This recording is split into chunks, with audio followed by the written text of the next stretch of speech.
Bonjour à tous. Alors on va commencer aujourd'hui une étude sur le Shar HaBitachon, donc de Rabbeinu Bechaye, donc qui est un chapitre en fait du Chovot HaLevavot, qui est un livre de Moussar en fait que Rabbeinu Bechaye a écrit. Donc Rabbeinu Bechaye il a vécu il y a à peu près 700 ans, 750 ans, quelque chose comme ça. Donc c'est pas voilà, c'est pas contemporain, c'est quelque chose d'un très très haut niveau. Euh, donc il fait partie des Rishonim. Il a vécu en Espagne. Donc le Chovot HaLevavot, donc c'est un livre donc comme je vous ai dit de Moussar qu'il a écrit, qui veut dire les devoirs du cœur. Donc c'est-à-dire un travail en fait de tous ces traits de caractère pour servir à Kadosh Baruch Hu. Et le rabbi a beaucoup insisté dans beaucoup de lettres sur l'étude particulièrement du Sha'ar HaBitachon. Donc c'est le chapitre qui parle du trait de caractère de la confiance en Dieu.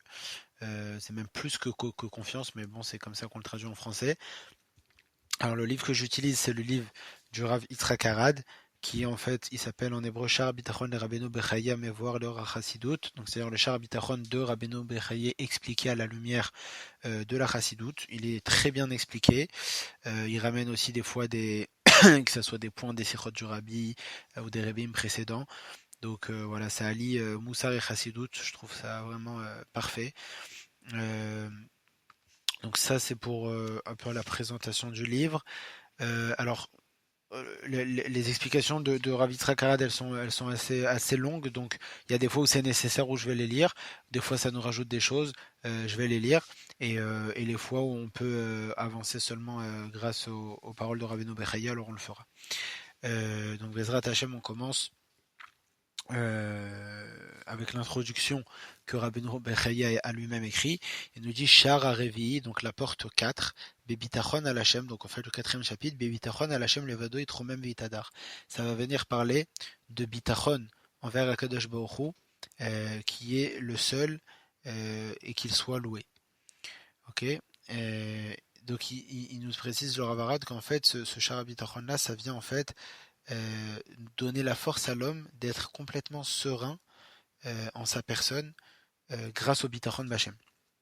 Il nous dit Omar, Kevan Shekvar Gdamnu Ledaber al Chovat Kabbalat Amishmat Lachem. Donc pourquoi il vient nous placer ce chapitre ici? Puisque en fait dans les chapitres précédents, il a déjà parlé des obligations qu'un homme il a envers Dieu. Donc comment il doit servir, pourquoi l'homme il est obligé de servir à Kadosh Baruch Hu, etc. Alors il nous dit ראיתי להסמיך לכך את הדבר החשוב ביותר על עובד את השם יתעלה, והוא הביטחון עליו, בכל ענייניו. Donc, il a trouvé ça juste de faire suivre les chapitres qui parlaient donc d'écouter Hachem, de servir Hachem, la Mishmat Hachem, comme il appelle. Il a trouvé ça juste, en fait, de faire suivre ces chapitres-là par la chose la plus importante, il nous dit, sur celui qui veut servir Hachem, c'est le bitachon en Hachem, donc la confiance aveugle, si je puis dire, en Akadosh Baruch Hu. Pourquoi? Pourquoi c'est si important cette mida-là, ce trait de caractère? Les fichiers bekar mimerav atoaliot. Il nous dit parce qu'en fait, le bitachon Hachem, il vient t'aider dans énormément de domaines, si ce n'est pas en fait tous les domaines de la vie. Que ça soit beignane adat, ve'olam, que ça soit donc des sujets de la religion, des sujets spirituels ou des sujets du monde. Et il rajoute le Ravarad, donc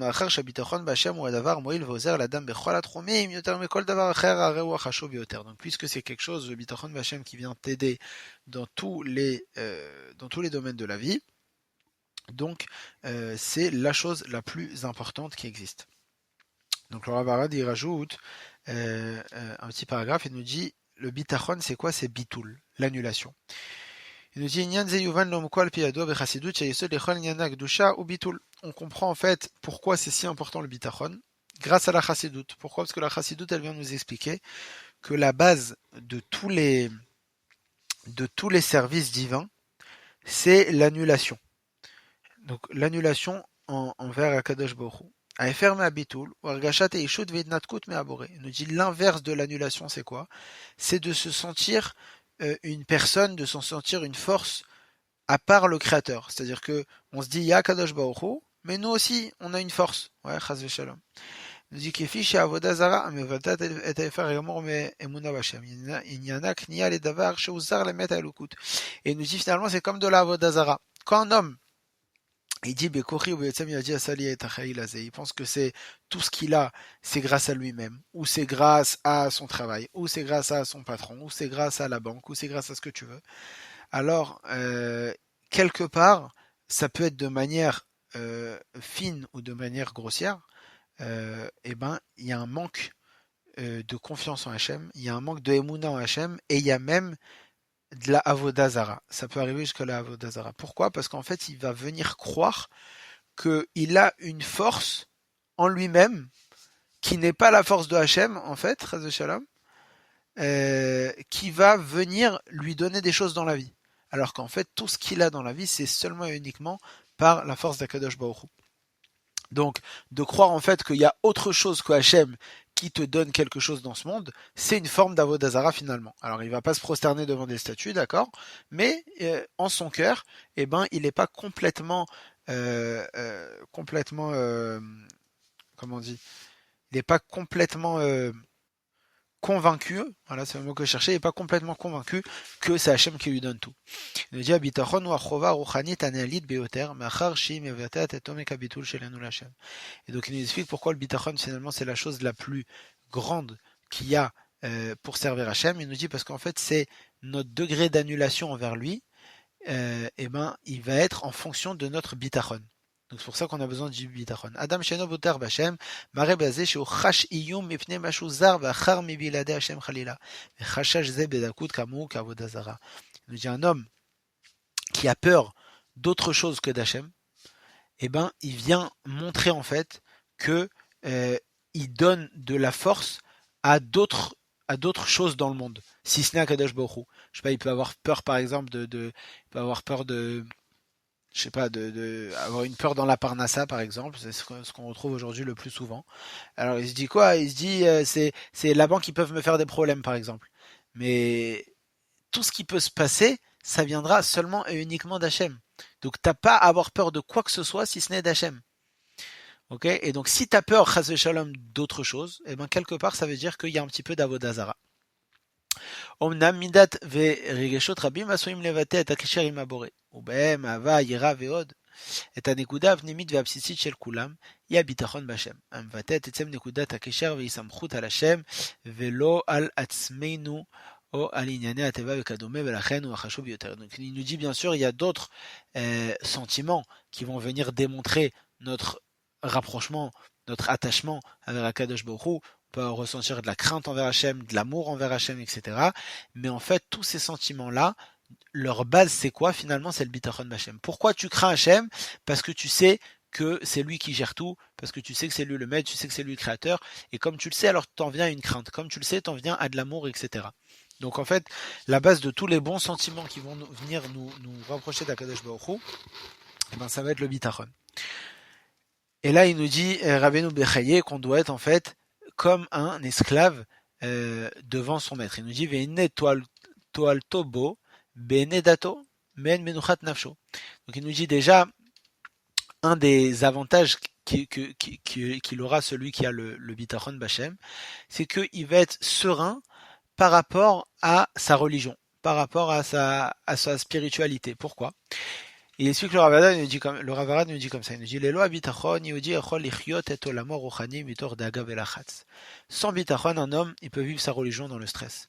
הוא מבין שהקדוש ברוך הוא רואה את כל מעשיו ואת כל מה שקורה לו, ויודע שיש לבורא דרישות ממנו, ויודע זה גורמת לו לחץ ודאגה, אולי הוא לא עומד בדרישות, etc. Donc en fait, l'homme, il sait que Hachem, il regarde tout ce qu'il fait, il regarde tous ses actes, chaque acte qu'il fait dans chaque détail, Hachem, il le sait, il le regarde. Mais maintenant, celui qui n'a pas le bitachon, qu'est-ce qu'il va penser à chaque fois? Peut-être que ça j'ai mal fait, peut-être que ça j'aurais pu mieux faire, peut-être que ça j'ai pas fait, j'aurais dû faire comme ça, etc., etc. Et à chaque fois il va venir se poser des questions, ça va lui mettre une angoisse. Faut savoir que quelqu'un qui a une angoisse dans la religion, eh ben il manque de bitachon b'Hachem. C'est pas on n'a pas d'angoisse dans tout, mais dans la religion on a une angoisse. Non, non, même dans la religion Hachem il veut pas qu'on ait d'angoisse. Et il précise bien sûr, Omnam Yehudi tzarich lasot et retzon Hachem b'shlemut. Évidemment un homme il doit faire la volonté d'Hachem de manière la plus parfaite qu'il peut le faire. Ve'imta, mais s'il s'est trompé, et évidemment qu'il va se tromper parce que en tant qu'homme, eh ben forcément on se trompe, on est des humains. Alors les taken velasot tchouva, alors il devra réparer, faire tchouva. Mais le lien qu'il doit avoir avec Hachem, c'est pas un lien qu'il a peur tout le temps que Hachem il punisse, qu'il est angoissé, etc., etc. Non, c'est un lien qui est bemenuchat nefesh veregia, qui est complètement sain et qu'il est serein, il est serein dans sa religion. Ve'achano alboro itale, et il va se reposer complètement sur Akadosh Baruch Hu. Kefi shecheyav ve'eved liftuach al rabo, comme finalement un esclave qui est obligé d'avoir confiance en son maître.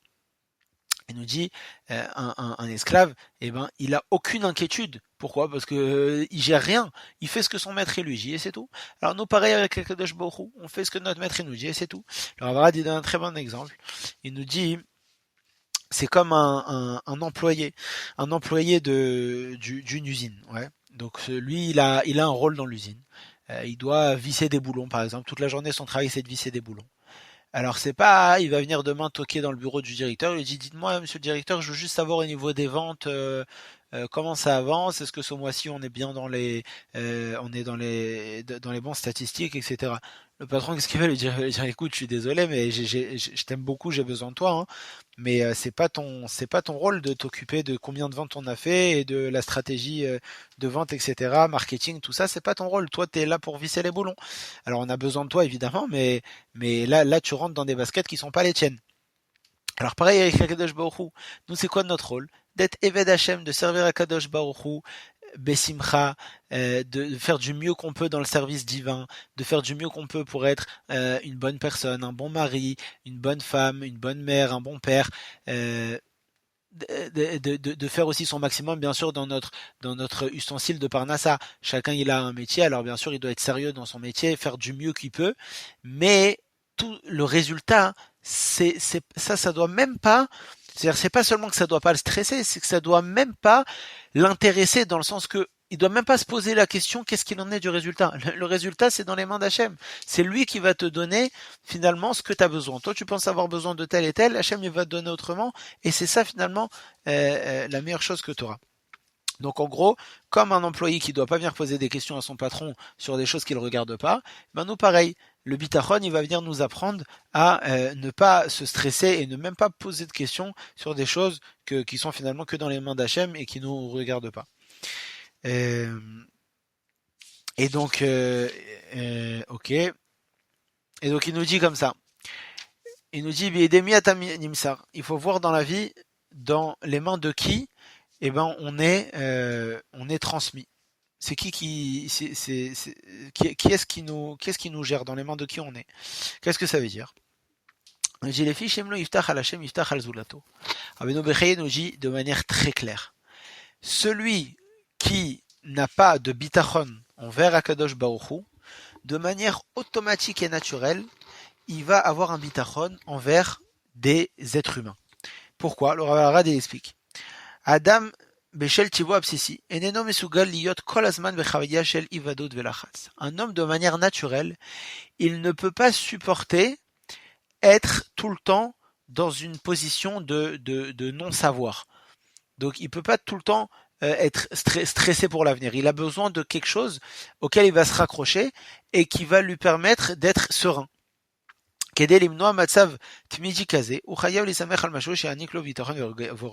sûr il va devoir s'appuyer sur quelque chose qui va donc lui donner un calme, un certain calme d'esprit, une certaine sérénité. Donc il y en a qui vont s'appuyer sur leur patron, ils vont dire voilà mon patron il me paye tant par mois, et ben super. Il y en a qui vont s'appuyer sur leurs clients, il y en a qui vont s'appuyer sur le médecin, il y en a qui vont s'appuyer sur la chatranite, etc. Mais tout ça, s'ils sont appuyés sur l'un, c'est qu'ils sont pas appuyés sur l'autre qui est Akadosh Baruch Hu. C'est-à-dire que le Rabbeinu Bechaye nous dit ici il n'y a pas d'entre-deux. C'est pas je suis un peu sur Hachem, un peu sur l'Est. Non, non. C'est soit t'es complètement sur Hachem, soit t'es complètement sur les êtres humains. Tu peux pas dire je suis Boter Bachem, mais j'ai lui qui peut m'aider, lui qui peut m'aider, lui qui peut m'aider. Non, non. Il y a que Akadosh Baruch Hu qui peut m'aider. Et il pose la question, le Rav Arad, il dit bon, de toute façon, c'est quoi l'essentiel? C'est d'être serein dans sa tête.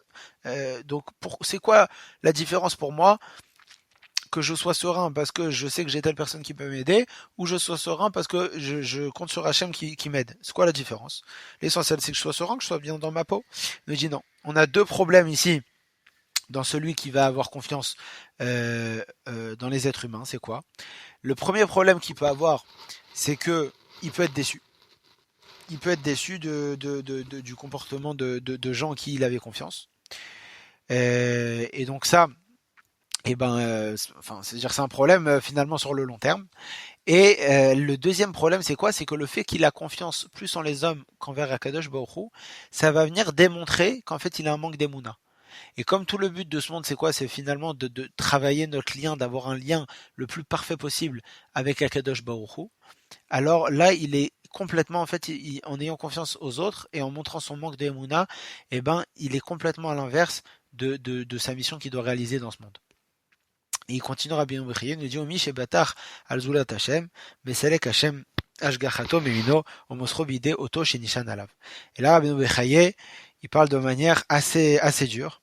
Il nous dit celui donc qui a confiance en autre chose qu'Akadosh Baruch Hu, mesalek Hashem ashgachato mimino. Hashem, il va enlever sa ashgacha, il va enlever sa garde de sur cette personne-là. Ou mosro bideoto shenishan alav. Et il va le transmettre envers les personnes en qui il a confiance. C'est-à-dire que le monsieur, il a confiance en ce que, je sais pas, son oncle, il est riche, il va lui faire un virement. Ouais. Alors, Hachem, il dit, bah écoute, t'as confiance en ton oncle, vas-y. Débrouille-toi avec lui. Moi, je me retire de l'image, Razvé Shalom. T'as confiance en médecin? Eh ben, vas-y, débrouille-toi avec lui. Le médecin, il dit qu'il y a plus de chances de vivre. Eh ben, il y a plus de chances de vivre. Débrouille-toi avec lui. Et donc ça, c'est un gros problème parce que, évidemment, tout le monde comprend que si Hachem Chas Shalom, il nous donne, il nous transmet dans les mains d'un homme, on n'a pas beaucoup de chances de s'en sortir. Et on va voir aussi par la suite, dans le Shar Bitachon, que, par exemple, on peut se poser la question, finalement, tu sais quoi? Lui, c'est quoi son problème? Il a un problème d'argent? Ok, il a un oncle qui est riche. Son oncle Bémet, il va lui faire un virement, il adore. Il va lui faire vraiment un virement de tout ce qu'il a besoin. Ok, alors il est serein sur son oncle. C'est quoi le problème? Alors comme on a dit, il y a les deux problèmes, c'est que finalement, ça montre déjà un manque de Emouna envers Akadosh Baruch Hu. Et le deuxième problème, c'est surtout que finalement, son oncle, à cette personne-là, ça reste un être de chair et de sang. Il pourra répondre peut-être à ce problème-là, mais plus tard, il pourra peut-être pas répondre à d'autres problèmes. Alors que si cette personne-là, dès maintenant, elle s'est habituée à avoir confiance qu'envers Akadosh Baruch Hu, ce bitachon-là, lui, répondra à tous les problèmes de sa vie. Ok. Et donc là, le Rav Arad, il rajoute un paragraphe, il nous dit Shne arutze ashgacha. כאשר לומדים חסידות יודעים שמצד האמת אי אפשר להתנתק מהשם. אין באמת ידיים אחרות מבלעדי השם. Donc là, le Rav Arad vient répondre à une question. Il nous dit quand on apprend Chassidut, c'est évident qu'il n'y a rien qui peut se passer sans que il y ait la main d'Hachem finalement dans cette histoire. Donc comment Rabbeinu Bechaye il peut dire que Hachem il va l'envoyer dans la main de quelqu'un d'autre et il va enlever sa garde sur lui? C'est impossible. Tout ce qui se passe de toute façon c'est la volonté d'Hachem. Donc comment c'est possible? Il nous dit מובן איפה שמוכיחים לפרש כוונת הדברים היא שהשגחה קיימת תמיד. אלא שכאשר אדם בוטח בהשם, הוא חווה את השגחת השם עליו בגלוי. ואילו כאשר הוא חדל לפתוח בהשם, הוא חווה את הנהגת הטבע, שגם אותה הקדוש ברוך הוא מנהל כמובן, אבל בהסתר פנים. באמת il répond à la question de manière incroyable. Il nous dit en fait, ça veut dire quoi que Hachem il enlève sa shgacha de lui? C'est impossible. C'est-à-dire si Hachem il enlève sa shgacha de lui, cet homme il respire plus. Ouais, c'est-à-dire Hachem, quoi qu'il arrive, il va le réveiller tous les matins, etc., etc. Seulement quoi? Il nous dit on a deux possibilités de vivre son lien avec Akadosh Baruch Hu. Il y a un lien qui va être de manière complètement dévoilée et tu vois finalement la main d'Hachem dans chaque chose que tu fais. Tu vois des miracles vraiment tous les jours. Tu vois la bonté d'Hachem tous les jours. Et il y a la deuxième manière qui est possible de vivre, c'est selon les lois de la nature. Arrête les lois de la nature. C'est Hachem aussi qui les a mis en place. Donc quoi qu'il arrive, ça veut dire que c'est Hachem qui va gérer le monde de cette personne-là, puisque c'est Hachem qui a mis en place les lois de la nature. C'est juste qu'il va être dépendant aux lois de la nature. Par exemple, la nature, elle dit que si tu deviens pas médecin ou avocat, eh ben, t'as pas d'argent. Alors ce monsieur-là, s'il n'est pas médecin ou avocat, il aura pas d'argent. Mais la Shgacha d'Akadosh Baruch Hu, elle dit quoi? Elle dit non, fais de ton mieux pour faire ta ishtadlut, sois le meilleur juif que tu peux, travaille ton bitachon au maximum, et même si tu vends des cacahuètes, eh ben, tu deviendras le plus grand vendeur de cacahuètes du monde. Donc deux manières en fait finalement de vivre sa vie. Et, et donc il explique qu'il y a deux en fait manières de vivre cette Ashgacha là, cette surveillance qu'Hachem il a sur nous. La première Ashgacha pnimit vegluya shena musteret belusha teva. Donc la première c'est vraiment un ressenti que l'homme il a, que il voit à chaque fois la main d'Hachem et que c'est pas caché par les lois de la nature. Ashgacha chitzonit amlo beshet bateva. La deuxième moyen c'est en fait une garde que Hachem il va avoir sur lui, mais de manière extérieure, qui en fait va être à chaque fois caché dans les lois de la nature. Ashgacha kazot polet bemikrim shebahem adam masir bitrono b'Hashem venase mufkal lemikre. Et donc ça c'est quelque chose qui se passe quand l'homme il enlève l'ashgacha d'Hachem et il se dit non, moi je suis la nature, je suis le hasard, il n'y a pas chas v'shalom Hachem, etc., etc. Alors là Bemet Hachem, quoi qu'il arrive, il va le réveiller tous les matins a priori, il va peut-être lui donner sa parnassa, etc., mais ça sera seulement selon les lois de la nature. Donc en fait, voilà, il résume bien la chose. Il dit qu'en fait, c'est pas que Hachem il enlève complètement sa surveillance de cet homme-là, c'est seulement qu'il vient la cacher en fait. Jusqu'à que l'homme il a l'impression qu'il est complètement en fait desservi aux lois de la nature. Bien qu'en réalité, même la nature, eh ben, c'est Hachem qui la gère. וזה אומר כוונת רבנו בחי, האדם בוחר באיזה מסלול יציב את עצמו במסלול של השגחה גלויה או של השגחה נעלמת. Et donc c'est ça ce que Rabbeinu Bechaye veut dire, c'est qu'un homme en fait il va choisir quel chemin il veut prendre dans la vie. Est-ce qu'il veut prendre le chemin que il va tout le temps voir la main d'Hachem, que même pour lui même se réveiller le matin, et ben dans sa tête il va comprendre que c'est pas si évident et que il voit la main d'Hachem dans ça.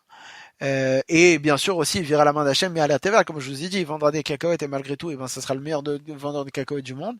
Ou bien non, il va choisir les lois de la nature, et donc il va pas ressentir Hachem dans les petites choses de la vie, comme par exemple se lever le matin ou respirer, et ni non plus dans sa parnassa ou dans sa santé ou dans sa famille ou dans son couple, etc. Il va tout croire, il va croire à chaque fois que c'est des choses qui sont naturelles. Im yametz bitachon, pardon. Im yametz bitachon galoui b'Hashem, iskem memele lirot b'gelui tashgachat Hashem alav. Donc s'il arrive à travailler finalement et à faire des efforts sur son bitachon, il va mériter de voir de ses yeux la surveillance d'Hachem sur lui. Et